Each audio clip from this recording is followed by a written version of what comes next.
Welcome to Module 21, and in this section we're going to talk about paging, sorting and filtering in our application. So let's take a look at what's coming up in this particular module. First of all, we're going to take a look at paging on the API and the client.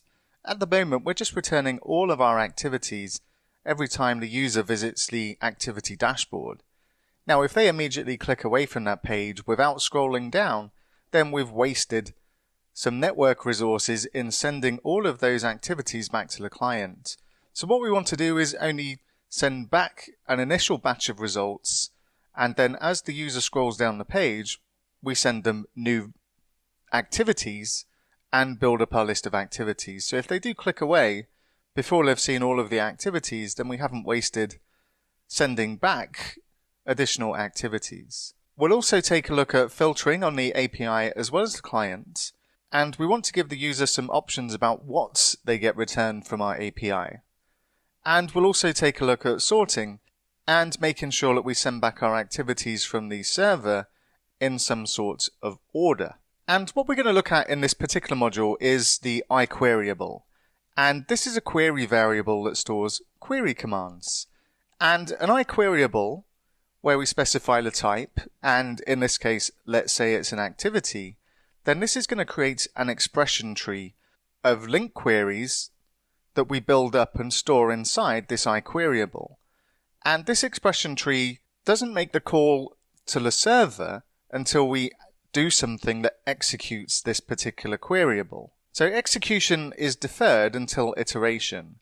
And iteration means that we execute a request by a for each loop, or we create a list or an array or a dictionary from our queryable, or we specify a singleton query such as the count or the average of the number of resources in the iQueryable. So we're going to be making use of this to build up our query before we execute it, and when we execute it in this case, we're going to be executing it to a list. So let's just take a quick look at an example of a queryable. And what we're doing here is we're going to our database. Well, we're not going to our database initially. We're building up an expression tree, and we're specifying that in the case of our activities, we want to only get the ones that start after a particular date, and we use a where clause to define that.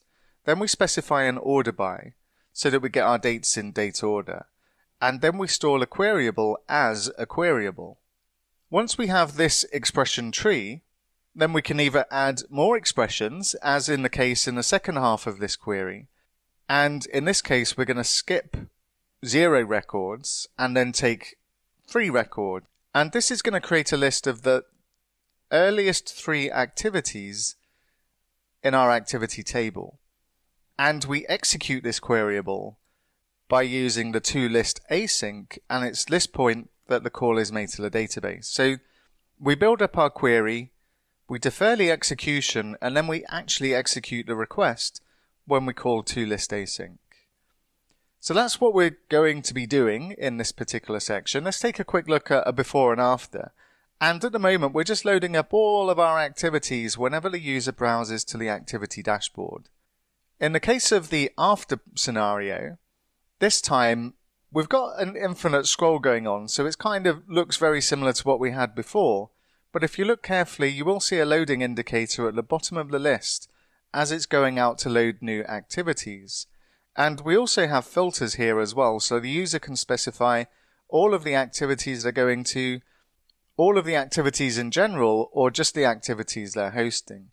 And we'll also provide activity filters for the individual's profile, so they can see what activities another user has been to in the future, in the past, and that they're hosting.